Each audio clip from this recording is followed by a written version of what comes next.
Welcome. Oh, I'm so happy to be here. Girl, I mean, we have a lot to unpack here, and I wish that we had just recorded our entire 15-minute conversation we had leading up because it was really good, but no doubt in my mind we'll go deep again. Yes, please. So happy to have you here, and I feel like obviously we literally just met, but I just feel a very connected energy, and I feel like, you know how some people just get it? Yeah. I feel like that's where we are. I mean, the minute we met, we talked about eyebrows and we got it. And so I think we talked about eyebrows and consciousness. So I think that's pretty much all we need. The spectrum. Yeah, exactly. It's like you either get it or you don't. Yep. Okay, so we were just talking about how you have an 8-month-old. I do, yes. And you brought her here with you to New York. Mm-hmm. How was flying? Was that the first LA to New York flight? It was her very first flight for oh, wow. in life. Wow. And so, yeah, it was actually not too bad. I did 2 hacks. Number one, my sister came with me. Great. So she was spending time with me in LA. And so it was me and my sister and Sona, my daughter. Mm-hmm. And the second hack was I did buy her a seat. A lot of people are like, hey, you don't need to buy your baby a seat. You can just sit with them in your lap. But I was like, I don't know what I'm going to do with her the entire time on one of our laps. Right. So in a row of 3, she had her own little seat. Yeah. And so she could crawl around. Like, that is a hack. Yes, it's a little more pricey. You end up spending a little more money, but I think for the peace of mind that you get, of course, it was amazing. Yeah, and so you have the road to yourself. Yeah, exactly. We had the road to ourselves. Beautiful. So it was great. And now I'm here. So good. Okay, so I want to start from the very beginning of your story. I know that you grew up with a South Indian background in Texas, which I just learned. Yeah. Can you talk a little bit about your upbringing, what your family life was like, and just kind of paint a beginning picture for us? Yes. Let me go way back. Please. I come from, my ancestors were salt farmers in South India, and we lived near the sea. And it was really amazing, actually. A couple of years ago, I went to the village that my ancestors were from. Wow. And it was amazing to walk that land and to know that there was a 1,000 years of them living there, which is wild because 1,000 years later, we've completely changed where we live, and we live in LA now. And New Jersey and Texas. Jersey. Yeah, it's wild in North America. But yeah, I think knowing that, I didn't know that until 4 or 5 years ago. And it was such a huge unlock for me to know, oh, this is who I come from. This is where I come from. Maybe that can affect where I'm headed and where I want to go. Mm-hmm. But growing up in Texas as a South Asian American with immigrant parents, it was so interesting because they were really rooted in preserving culture, preserving ritual and heritage, and wanting to build almost like a Teflon life experience for their kids. So what I mean by that is, how can we make sure there's as much safety and security as possible? We've come and uprooted our entire lives and have faced a lot of upheaval and ultimately then success, but it came with a lot of trials and tribulations. Mm-hmm. And they were sort of like, what can we do to make it as simple and easy as possible? But the funny thing about life is that's not the way life works, right? And so they ended up with 2 daughters. And for me, wanting to be a trailblazer, not wanting to take the sort of known path, which would have been be a doctor or be a lawyer. Mm-hmm. I was like, yeah, that's not happening. How did they respond to that? Not well. And I think for anybody who's South Asian or a child of immigrants who's listening can really, I think, understand this push and pull and this tug of identity and belonging. Mm. Are you American? Are you Indian? Who are you? What are you? How much of that comes out in different scenarios and situations? And then what are the things that are important to your family? And for my family, it was food. Mm. Everything was rooted in food. And I didn't even understand the seriousness of it, because I was just like, oh yeah, everyone's family must be really into food and eating home cooked meals 3 times a day. We went to restaurants maybe once in 3-4 months, not because we couldn't, but it was almost well, that's bad food. Mm. They're cooking with bad oils. They're cooking with unknown ingredients. Yeah. Why not eat at home? So you were aware of that at a young age. Very aware of it, but I rebelled completely against it because I was trying to find my own way. And so I was like, this is such a buzzkill. all my friends are eating Mexican food and you're having me eat at home and then go and meet them. Like, that's wild. Well, it made you feel different, right? Totally different. And so when I moved to New York for college, I went to NYU. I was like, great. Now it's time for me to make a list of 600 restaurants and a spreadsheet. And I'm going to do the complete opposite. And it's crazy the things we do to push ourselves away from what we come from. And then eventually over time, we revert back and circle back. Yeah, because there was good reason for it. And your family was probably creating amazing food. Yes. There's nothing better than South Indian food. Yes. Specifically. And B, you were probably very healthy because of that. Everything home cooked. I assume a lot of spices and herbs and deliciousness. You nailed it. And it's also eating seasonally. We ate seasonally. You eat in South Indian food, they look at the position of the moon and you eat different foods based on that. Because the moon impacts all of our, especially as women, as we know, it impacts our cycles. So the moon governs so much more. Like, actually in a segue, like, I love astrology. Me too. In Western astrology, we look at the sun, right? We talk about our sun signs. But in Vedic, in Indian astrology, they look at the moon. Because they're like, oh, actually, like, the gravitational pull from the moon is so much more impactful than whatever is happening with the sun. So that's the belief. And so you're governed by the moon. And so food, like the foods we ate, there were certain foods that we would eat during a full moon or a new moon. Wait, can you give examples? Oh gosh, I don't know how to explain some of the foods, but there were certain like a dumpling stuffed with certain black pepper and some other items only eaten during a new moon. Love. But new moon dumpling. I'm in. And so, but it was like that almost every day. Cool. Which in some ways now I'm able to say that's cool. But at the time I was like, oh my God, can we just have our PB&Js and mac and cheese and move on? Isn't that wild though? Yeah, totally. And so at what point you went to NYU, you're exploring all these different restaurants, you're kind of rebelling against the family culture and habits. Yeah. At what point do you start to see it from a slightly different light and take an interest in cooking yourself?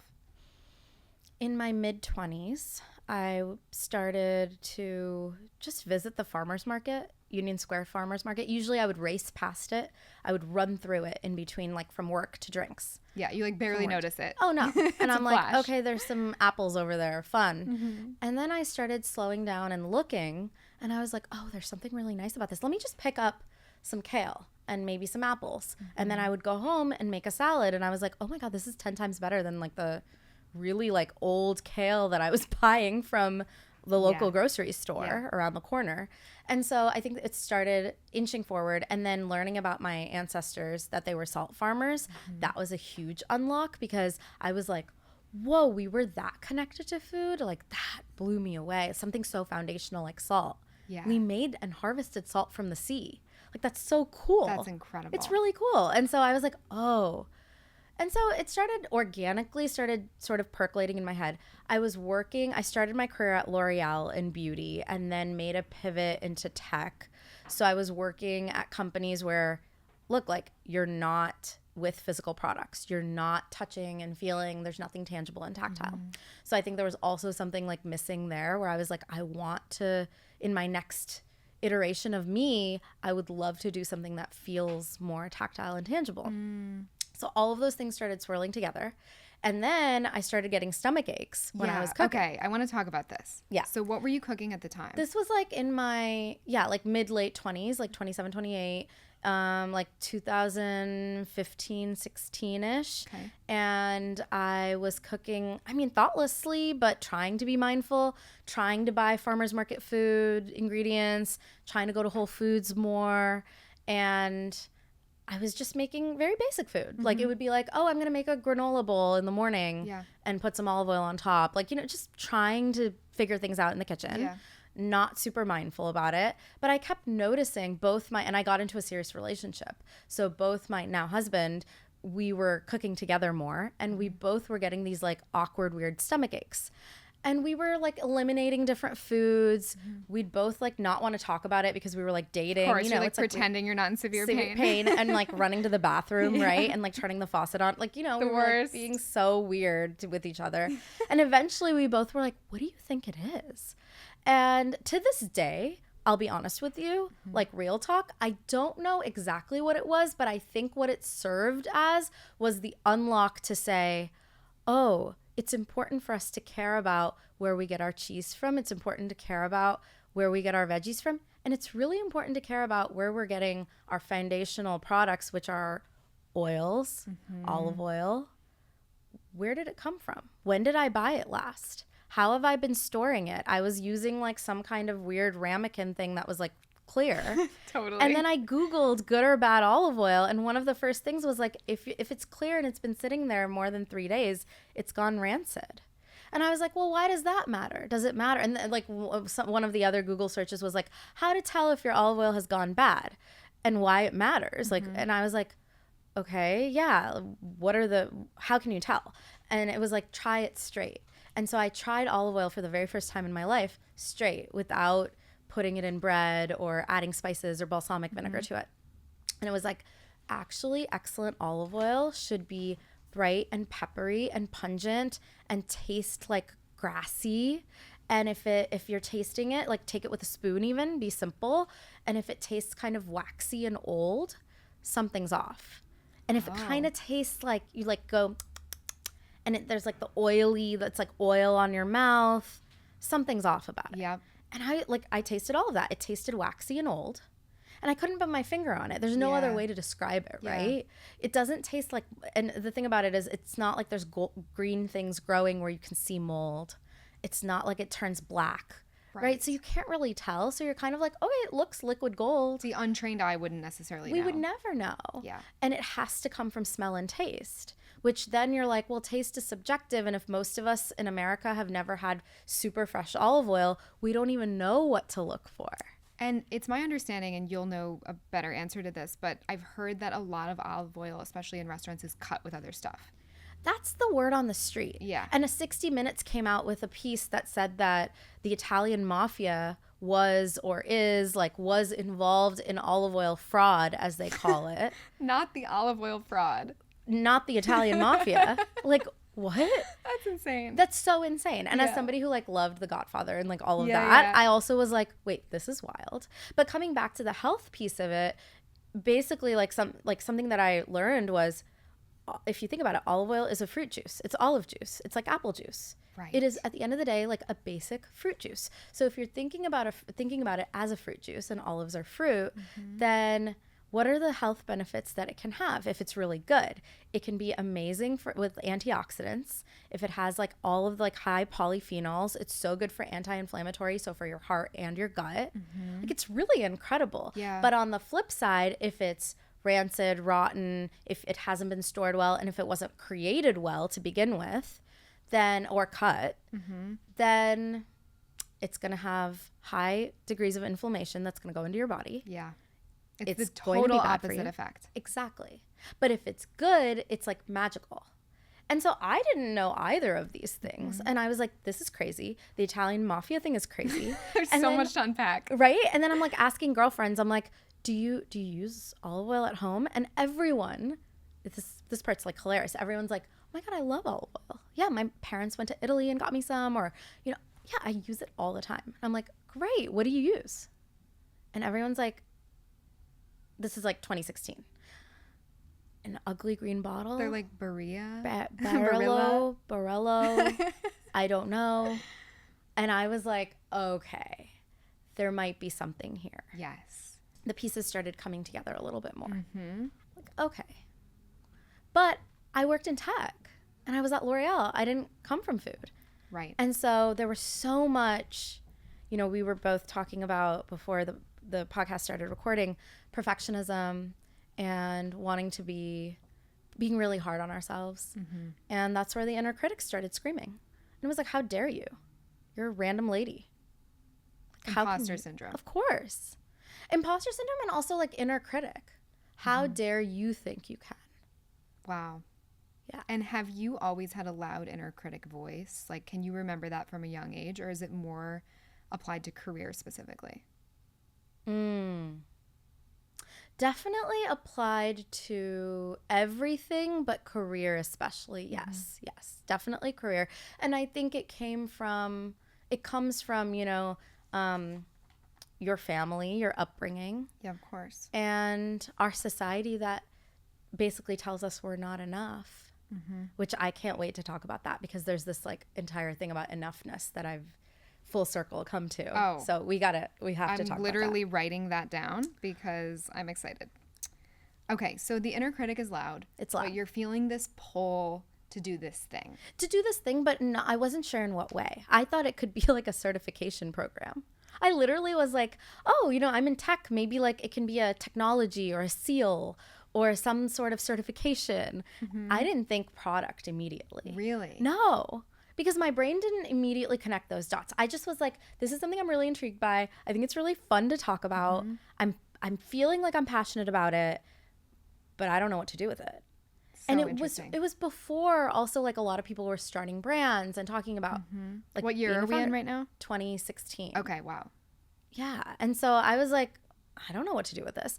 And so then I moved to LA to work at a tech company, and both my husband and I. And he still works in tech. We both came to LA, started working. I was working at a tech startup. He was working at another one. And we were living in Venice Beach. And I was telling some of the folks that I was working with that I was interested in olive oil, just generally. And they're like, oh, you should go to olive farms here in California. And I was like, excuse me? You're like, we have what? We have what? I was like, I've been to some wineries, but I've never been to olive farms in California. What are you talking about? They were like, yeah, there are really amazing small family farms that you can visit on your way to the wineries, but they're just not as well known, right? And they're not as glamorous, or like people aren't going with their girlfriends to olive farms necessarily. They're going to wineries and to do wine tastings. And so I started doing some weekend trips and visited some of these farms, and I got to try incredible, fresh, like house-made olive oil. That sounds way better than a wine tasting, by the way. It was really magical, and I think you would be obsessed. Yeah. I think you would love it, because you are getting to taste, like, talk about like living in the present, stripping everything else away, and the simplicity. And you sit there and they tell you a little bit about the tasting notes, so you get to hear the nuance and the romance and the story that you do with wine. But then you're tasting something that is like so fresh from the earth, and like ultimately it is fruit juice. And so it was just so magical and amazing. And I was like, oh, and the farmers were telling me, we've been doing this for 5 to 10 years. We're interested. We want to support California olive oil, but I don't think the consumer cares about high quality olive oil at the end of the day. And so we're thinking about pivoting into almonds or pistachios. It's much more profitable for us. Wow. Why do this as small farmers? And I was sitting there and I was like, oh, no, I think people care. Yeah. Because that's also when, like, this is now 2017, I started seeing people talk about clean beauty. I started seeing people talk about clean cookware. Yep. Just like, hey, like PFAS, like non-toxic cookware. I started slowly seeing that, and I'm like, no, I think people care. Or they're gonna care. And maybe I can have a part in that. Wow. Yeah. Maybe a small part. Yeah. And so started spiraling a little bit more, like snowballing, and two things are happening at the same time. One, I'm navigating my inner critic. Yeah. And at the end of the day, I wrote letters to my 14-year-old self, and then to my 5-year-old self and my 21-year-old. I picked ages where I felt especially tender, and I wrote letters being like, you are amazing. Everything's going to be great, and you are smart, and you're fabulous. And I highly recommend people do that, actually. That's a great exercise. Yep. So you went back. Is this what you were saying about enoughness? Or is that Not a separate? yet. Okay, It's we'll get separate. there. So you went back to these pivotal points or memories where you felt like you needed it. Yeah. And you wrote these letters. Yeah. What did it feel like? Oh, you're like sobbing. Yeah. Yeah. You're releasing. Of course. In a huge way. And I didn't reread them for a while, but in the process, I wrote them. And for a couple of the ages, especially those teenage ages, I think I wrote them multiple times, multiple letters to that girl, and then that girl to me now, to the today version or at the time version. And it was just, like you said, like unlocks, releases. And I felt myself setting myself free. Because I was saying, what are people gonna say? And I had to keep being like, what people? Who am I so? Right. who do I would care possibly about? matter more than my own opinion? Exactly. Who is so important? Yeah. That I'm giving them that much power. And ultimately, it was those girls. It was that girl. Because me. she was programmed to think a certain way about herself? Yeah. Yeah. Wow. Like to say like, oh, you can't have the audacity. Mm-hmm. Why you? Why you? How dare you? But really it should be, why not me? Why not me? Why not me? I don't know shit about this. Excuse me. But why not me? Because let me tell you, there are plenty of men walking around saying, why not me every single day? It is an energy I swear they are born with. Yeah. And we are clawing our way to get there. Mm-hmm. Most of us. Yeah. And so I think there was a mix of that happening, plus me starting to inch along and say, okay, if I want to bring this to life, what does it look like? Do I go out and just raise money for it and say, I'm going to try to do it like a Glossier, really flashy? Do I do it farmer's market style, really small? And none of those felt right for me. Yeah. And I was like, okay, maybe I always want the like middle, like the little bit of both, living in the gray. Like I love living in the gray. And so I was like, oh, maybe there's a gray where it's somewhat flashy. We're not doing farmer's market. We, do something like we invest in a beautiful photo shoot. We really invest in packaging, but I'm not coming out with like 50,000 units. I start with 1,000 bottles and see if I can sell 1,000 bottles online, direct to consumer. And that was the like thinking beyond it. And then reverse engineering. What do I need to learn? I went to the UC Davis Olive Oil School and Center. Incredible. For olive oil, and took courses around the sensory evaluation of olive oil, the chemical analysis of olive oil, why polyphenols are important, why free fatty acids are important, how to taste and smell and understand what good olive oil truly means. And so then made me dangerous enough to go to farm partners and say, hey, here's what I'm looking for. Yep. And a lot of people were just like, peace out. Like, I don't know you. You're trying to come out with this. Like, bye. And then met some folks that decided to take a chance. And I was like, wow, you're checking off a lot of things on the list, because I wanted a partner who had a mill on site, which means when olives are harvested, the fruit gets plucked from the trees. You can either take 12 hours, 24 hours for it to then go somewhere to get milled. And in that process, it's sitting in the heat, starts to degrade, and the quality starts coming down. And all of the good for you benefits start going away. Or you can have a mill on site, and within an hour or two, it's being milled. And so it's preserving a lot of its integrity. How frequently are olive oils made with mill on site? Is that rare? Once a year is the harvest time period, and it's from late October to early January. And the earlier that you harvest the olives, the more pungent, peppery, and the higher the polyphenol count. And why that's happening is because the olive has this juice in it, the oil, and earlier on in the fall, it has less oil. And so you're actually getting less yield, but it's going to be more powerful. Got it. And over time, like December, January, if you're making a really mellow cooking oil, something that you want to use a ton of and douse all over, then you probably want to harvest the olives a little later so you can get more juice, olive oil from them. And from a taste profile and sort of like attribute standpoint, it'll have those attributes too. So interesting. It's really amazing, right? So, like it's really cool. Yeah. So you find this farm. Yeah. You obviously immediately feel good energy, and I feel like you must have a very strong gut intuition, because I feel like all of these different things you're talking about, even getting interested in olive oil to begin with, and then being like, nope, this is what I want to create, and this is the kind of farm, like I'm seeing a gut that was very strong, in guiding you, because I really believe that we all have a purpose that we came here to explore, and I feel like you have such an interesting path to finding yours, and it's like such an unassuming thing. As a child, you probably would have never thought you'd be in the olive oil business. Never. I'm shocked. Today I'm able to thread the dots backwards, but I would have never expected it, and I think you nailed it. I think we all have very deep intuition and inner knowing, but I think we silence it and it's society silences it for us. And so, you know, now looking back, I'm able to like make it sound like it was, you know, this thing, but oh my gosh, there were so many stops and starts. Of course. Right? Yeah. And it's hard to see it when you're in it. Oh, especially in the lows of it, which are inevitable when you're creating something from scratch. And there are so many. So at this point, you do the 1,000 bottles. Yes. And that's when Brightland is born. Yes, exactly. Brightland was born the summer of 2018. Wow. It was me with the 1,000 bottles and a fabulous intern from USC in LA. Incredible. And we turned the site on. I also understood the power of other people telling your story. So I was lucky enough to work with a PR firm, and I didn't have the money to pay them, but they wanted to work with a founder who was starting a CPG company. So the timing, everything aligned. Yeah.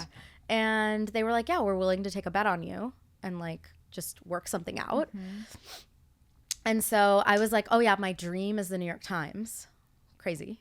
But we have to dream. Of course. And they were like, look, we're not going to get you a feature, but a writer was actually interested. And in the New York Times style section, there's something called Tea Magazine. And it's like 5 things that our editors are excited about. And Brightland is going to be one of the 5 things. And that's the day you're going to launch. Wow. And so we were in the New York Times style section the day that we launched because of that. And that was a really wonderful way to catapult and sort of see, okay, will people care about that feeling of like, will people care about super high quality, super high integrity California olive oil that is also packaged in a way that has not been seen in this category ever. So we put we put the oil in a white bottle, white matte glass. We put a lot of color. There's no green in the branding. Right. It's like reds, orange, exactly. It's yellow. all farmers market produce inspired colors and colors from my Indian heritage that I was like, oh, I really want that to come through. And I want the green to speak for itself through the oil. We don't need the green to be shouting and screaming out loud. Yeah. And so we launched, and in 3 days, the 1,000 bottles were gone. Wow. And I was hand packaging every single box. Hand packaging, you're sending them out with your intern, and then the 1,000 are gone. 1,000 are gone. So then are you like running back to the farm? What happens? I called them, and I was like, we need more. And they were shocked because I told them I think the 1,000 will last us like 3 to 6 months. They were like, excuse me? And I was like, yeah, we need more ASAP. And so they were champs. And I went up to the farm and I brought back cases and cases all packed up in my car. And yeah, it just became this like cycle. And I hadn't raised any money. I had just put some money from my savings into it.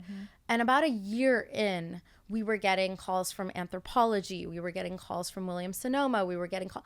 You know, we started seeing the momentum in a bigger way. They were coming to us. Wow. And this is like mid 2019, end of 2019. It was still just me and a part-time person who was packing all the boxes. And I kind of like looked around and I was like, oh, I'm saying no a lot. Like I said no to Anthropology first. Wow. I said no. And I was like, I'd like to say yes. And I think the only way I can do that is to maybe fundraise and have more money to put into inventory to be able to grow. Yep. And so that's what I ended up doing. And so I always say like 2020 was our first real year in business because until then it was a 1.5 person operation. And then 2020, I was able to hire our first like operations hire full time and a full-time marketing hire. And so really got to see and like kind of that again, the snowball effect. But I think what I was blown away by the most was the 2-3 things that people said, which was, I put your olive oil. I've used olive oil in all of my food. I'm not some chef or anything. I'm, a working mom, or I'm a graphic designer who lives in Brooklyn. I decided to buy your olive oil because I thought it was really beautiful. And I saw, what you said about the quality. I tried it. And it tasted so different, and it made my really simple food so much better.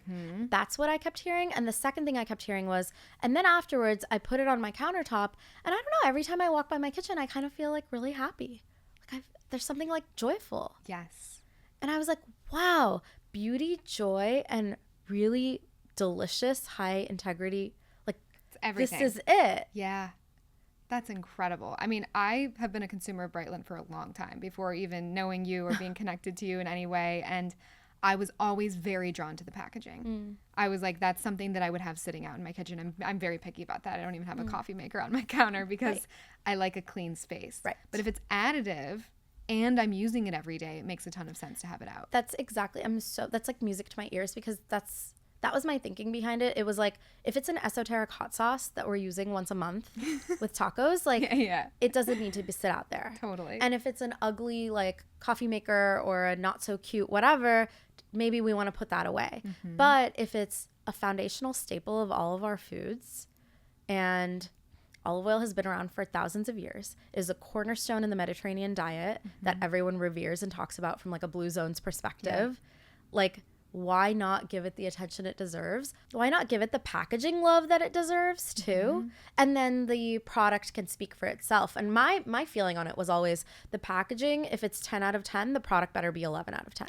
Absolutely. It wasn't packaging 10 out of 10, product 5 out of 10. Yes. It's not packaging first. Right. It was never packaging first. Yeah. And that's been actually, I'll be real with you, that's been a challenge because people always comment on the packaging, but they don't necessarily know, again, what excellent olive oil should taste like. Yeah. So they're like, oh yeah, Brightland has great packaging. And I'm like, yes, but Brightland also has incredible product. So it's cold pressed. It's 100% olive oil. Yes. First cold pressed, 100% extra virgin olive oil, milled and harvested. Everything is on site and done within a couple of hours. Then capped with nitrogen, stored in stainless steel tanks, and taken as needed. So we don't bottle everything. So after harvest, let's say it's like November, right?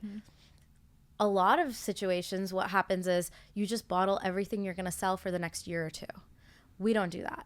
We bottle as needed. So throughout the year, you're continuing to get fresh olive oil because it's being stored in these big stainless steel, temperature controlled tanks. And that makes a huge impact in quality too. Yeah. These are the things I feel like a lot of people don't know. No, I they didn't don't. know. I just knew I was drawn to yours and that it tasted amazing. But I feel like there's so much more that goes into this food that is incorporated in a lot of our foods if we're cooking at home. 100%. It makes a huge impact on your cooking, your overall health and wellness, and ultimately how you feel about yourself. Like we talked about the inner, like how the inside affects the outside.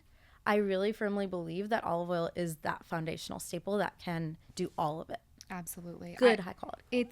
It's this idea that eating clean, eating vibrant foods, cooking at home, making it like this present experience. Yes. I always say that I view it as a form of self-respect because it's like I love myself so much that I want to be putting the highest quality olive oil in my body. I want to be eating seasonally and like rewarding my body for all that it does. Yes. Cooking at home and all that and meal prep, I feel like has gotten this sort of like punishing vibe to it sometimes, especially in years prior in more diet culture. Yep. And it's like, no, it can be this vibrant, celebratory, life-giving, anti-inflammatory experience. Yes, it How much better does can. that sound? No, it's you said it so beautifully, and I also think if it gives you a chance to put that phone away for 10 minutes. And you know what? I always say, like, we don't need to make it fancy. We don't have to all make homemade hummus. I buy store-bought hummus. I love this brand Little Sesame. Like, I just love them so much. I buy their hummus, and I'll take Brightland and I'll pour some of our olive oil on top, and guess what it does? It like enriches it so much. Yeah. So we can also take, like, there are ways to make our lives simpler, but add a little bit of magic. And that's my goal with Brightland, like adding a little bit of magic to the everyday. And if it helps people get off their phones for even 5 minutes and connect with themselves, then I feel like I've done my job. Absolutely. Are you on the trend of people taking like shots of olive oil? I don't know if it's just straight olive oil or olive oil lemon juice in the morning first thing. What are your thoughts? I think that it's an incredible trend. I personally have not gotten into it because I am a hot water, like I have to have hot water with a little bit of honey in the morning. So I've just leaned into that. But I have really good friends who take a shot of Brightland every single morning. And what they say is that it gives them an extra jolt of energy. It is an incredible like cleansing, like digestion restart. We all want that in the morning. Right. And I think, like you said, if it's extra clean, like Brightland, it's the cleanest oil in the market, then I think that like you see the benefits throughout the day too. Absolutely. And so you guys now have the olive oil, you have vinegar, and you have honey. Yes, we do. Can you speak a little bit more about expanding into those areas? Yes. So I think for me as a founder, at the end of the day, I'm a creative, and I had this feeling of like, I want to create more. Like, I know that our customer, she's asking us, she started asking, she's like, great, I have the cleanest oil in the market. What's a great clean vinegar? What's a good vinegar? Of course. They're a duo. Right. And we were sort of like, what is a good vinegar? So we started tasting and like taking Brightland and putting it with other vinegars. And I happened to meet at a food event, these vinegar fermenters and farmers who were living like an hour from our olive farm partners. And they live in Atascadero, Templeton, and the central coast of California. And husband and wife. And they were like, yeah, we double ferment everything. So they were like, here, try this champagne vinegar. We really just have it on our farm. We don't really sell it anywhere else. And it was this citrus champagne. So they were taking Navel and Valencia oranges that were in season, double fermenting them with California Chardonnay grapes. And they were so juicy and incredible. And again, that word vibrant and seasonal. And I was like, wow, this is a huge unlock. I would love to do a California citrus champagne vinegar with you, and would love to do a California blackberry balsamic vinegar. And so those were our two mainstay vinegars. And then we felt the same way about honey and ended up partnering with the most wonderful beekeepers also in California. And we have a California wildflower and a California orange blossom honey. And the bees, like I've been there, like the bees, they pollinate on orange groves and they pollinate on California wildflowers, and that's why the honey tastes the way it does. Wow. And these are also in industries where honey, I believe, like, I don't remember exactly the statistics, it's like 70% or 80% of honey is cut with other things. And most of it, even when I was with my parents a couple of days ago, I was looking at the honey that they had. They need to have Brightland in their house. They had this honey that came from Argentina, the USA, Spain, India. Like, it came from 5 countries and was blended together. Oh. And so yours is pure, just from California. From one source. It's single source. That's the crazy part about our oils, vinegars, and honey. They're all single sourced. Which is very rare. It's super rare. And it's really special. And to be made in America, too. I feel like it's kind of a double whammy. It's really special, yeah. What are your favorite things to use the olive oil, vinegar, and honey for? Simple eating. Honestly, like, if I'm like, okay, I've had a long day. I am just over it. I don't know what to make. I will grab a veggie that's in season. So tomatoes or fruit, but whatever. I'll grab tomatoes. I'll see if there's any kind of cheese. If I'm not in a dairy mood, then I'll maybe say, okay, I'm going to do some basil, tomato, maybe some pine nuts. And if I feel like putting it on toast or rye, I might do that. And then I'll drizzle olive oil on top. Easy. I love drizzling olive oil on our on ice cream. And then vinegars for salads, like all you have to do is have arugula, some kind of green, like spinach, arugula, maybe some lemon, Parmesan, pistachios if you want. Yum. And then you throw in the champagne vinegar and some of the olive oil. It's like incredible. And you're just like drizzling on top. You're not like mixing it separately. No, I'm not mixing it separately. I'm not trying to do a dressing situation and trying to overcomplicate and add another thing that I have to wash or throw in the dishwasher. I'm just kind of tossing it together. Again, it's like intuitive. Yep. And there's no fuss either. So if you know that a couple people are coming over or you're cooking for a few people, it's in a bigger bowl. If it's just for me, it's in a smaller bowl. And it's kind of the same things. Yeah. No, it's so easy. I think a lot of times we overcomplicate this kind of stuff. I think so too. And when we do that, we get what I sometimes call the fuck-its, where it feels so complicated and so many steps and it's so intimidating that all of a sudden you're like ordering food on Seamless or Caviar. Totally. And it doesn't have to be. And I'm a huge believer in consistency being what makes us exceptional in certain areas. And I think when you set yourself up for success by picking small things that you can do, like literally drizzling your olive oil on top of the store-made hummus, great. Make it your own, you know? Do the simple arugula salad and just do the olive oil vinegar. You don't need to make a crazy dressing. Yep. And also it's delicious. And then it creates a momentum. You're like, oh, this feels good. And then you want to do more of it. Exactly. What do you love using olive oil and vinegar on? Ooh, I mean, I put it all over like my chicken. If I'm air frying chicken, just the olive oil, bunch of spices, throw it in the air fryer. I like doing a salad with like pickled onions. I love fermented stuff. So I'm putting that in there. I went to the farmer's market all summer. So I was just getting like local tomatoes and cucumbers and onions, like that sort of like simple Greek salad vibe. Yes. I love feta cheese, so I'll throw that in the mix always. I haven't tried your olive oil on ice cream at home yet. I see you talking about that on social media, and I've had it like in a restaurant. Fantastic. It's wild. Need to do that at home. With a little bit of sea salt. And then if you want to go a little like crazy, you can even do chocolate ice cream. We have a chili infused olive oil. Ooh. So if you take chocolate ice cream, drizzle some of the chili olive oil and chop up some figs. In there. Talk about also like decadent and luxurious for friends. Yeah. But also very simple and easy to put together. And everyone is wowed. Also need to get the chili oil for pizza. Oh, yes. And we have a pizza oil.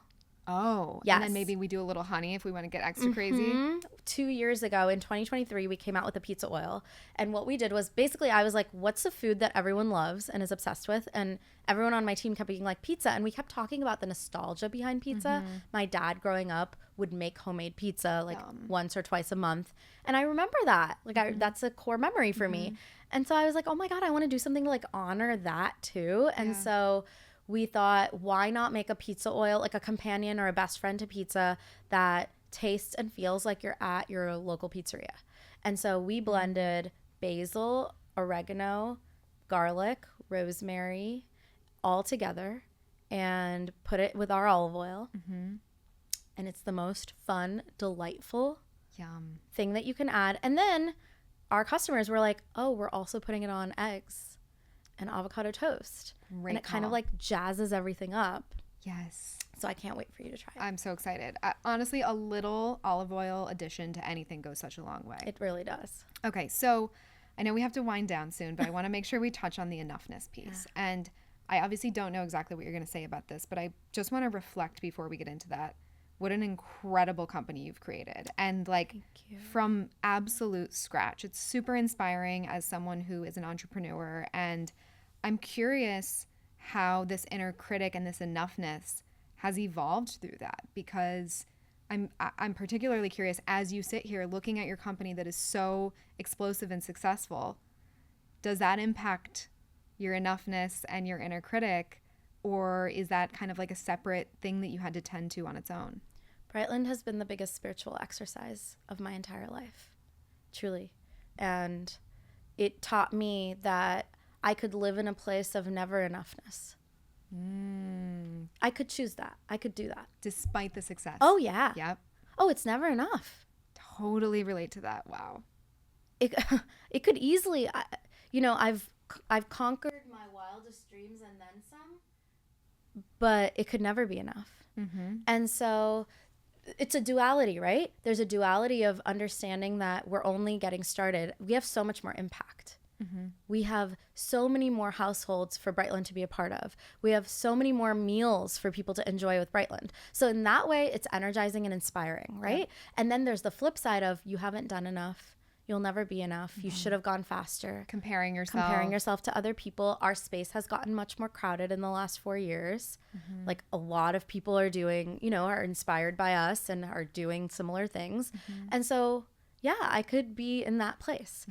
Instead, and I'm not going to lie, there have been times when I've sat in that place. I'm human. Yeah, of course.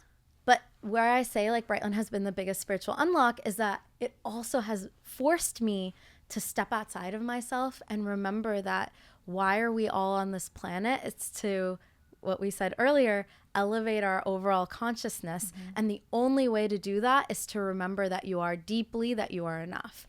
And what I wanted to share was I was listening to the Mel Robbins podcast. And she was talking to Dr. Zach Bush. And he was a hospice doctor for so many years. And he said that he's seen hundreds of people about to pass away. And she was like, what did they all say to you?